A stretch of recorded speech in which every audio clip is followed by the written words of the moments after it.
Bo Nickal, a three-time NCAA Penn State wrestling champion. But Patrick Bruckey, this is... And a three-time Big Ten champion.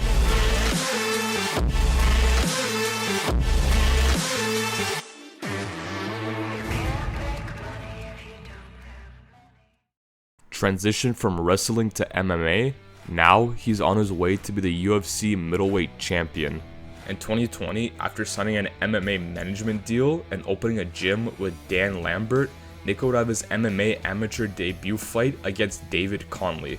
I wish I could tell you it was a fierce and bloody battle, but it was a short match that ended with Nickal choking out his opponent. It didn't end there either. After that, he knocks out Billy Good with one punch. But this would then jumpstart his professional MMA career in 2022. Nickal would have his professional debut against John Noland. Now this is where it gets interesting. This was a highly anticipated match, both fighters going head to head. It was a fierce and bloody battle. Just kidding, Nickal knocks him out in like 20 seconds. After this match, Nickal went on to compete in Dana White's Contender series. He competed against Zachary the Dragon Borrego. Nickal manages to get a rear naked choke off of him, ending the match shortly again. Afterwards, in a post-fight interview, when asked if he thinks he's ready for the UFC, Nickal responds with, "Give me that contract, alright?" He even earns Dana White's respect. But it seems like he didn't respect him enough to offer him a contract right there on the spot. What we'd like to do is offer Bo another fight here in the Contender series. He wins that one, give him a shot in the UFC. Because now he has to fight again in the Contender series against Donovan Beard. Now this was a very intense match for both fighters. Nickal might have been overwhelmed because this would make or break whether he gets into the UFC or not. It was unsure who would win with each other's fighting background, especially with Beard having a little bit more experience than Nickal. It was a very unpredictable and long-lasting. Just kidding again, Nickal triangle chokes him within the first minute of the round. Inside a minute! At this point, it's clear that he's ready for the UFC. After this match, Dana White finally offers him a contract to compete. And a lot of other people are excited to see the future that this kid has. Welcome to the UFC, brother. His entrance into the UFC caught the attention of many renowned fighters.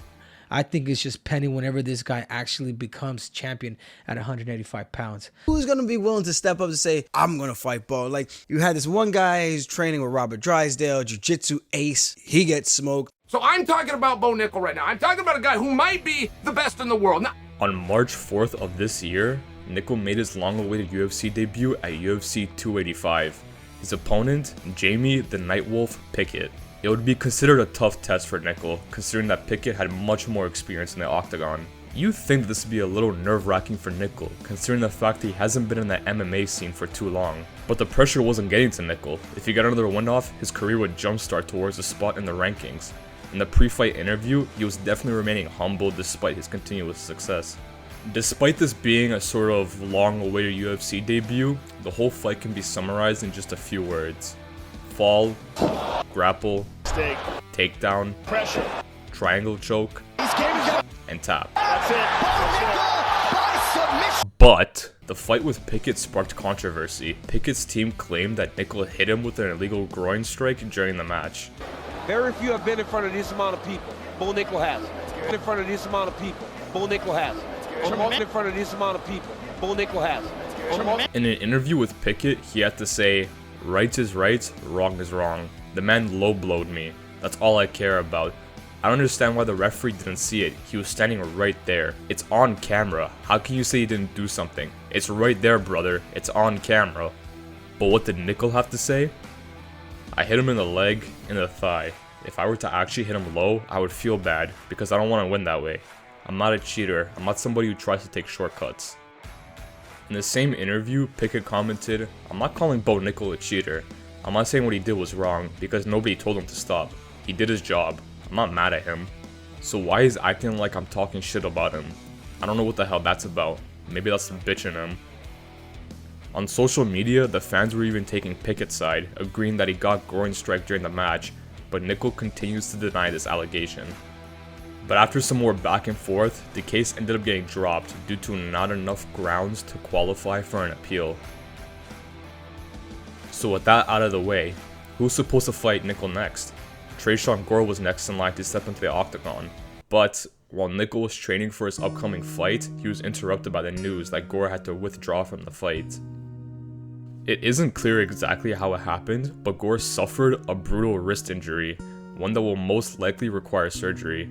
Upon hearing the news, Nickal was pretty upset about the fact that he no longer has an opponent. Yeah, we just found out that my opponent pulled out, so. Tresean took to social media to confirm his situation. Unfortunately, I'm out of my fight for this weekend and I am extremely sad.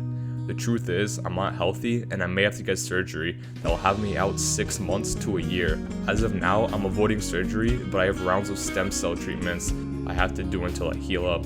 Nickal doesn't know what to do. He took to social media saying the show must go on, but the UFC is struggling to find another fighter who wants to take Gore's place in the octagon.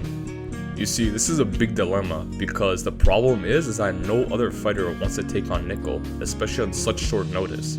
It was all starting to seem hopeless. Nickal might not have a fight at all because no one wants to take him on. Well, except one person. When Valentin Woodburn, who at the time was working on his landscape company, got a call from the UFC about fighting Bo Nickal, he did not hesitate to say yes. Woodburn was supposed to compete in the Contender series himself, but now he's going straight into the deep end with this fight.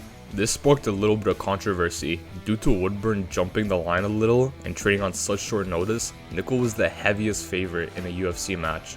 And what did Nickal have to say about this? It's pretty crazy, you know, it makes sense to me. I think that the math checks out, but how short notice was it? A couple weeks? A month?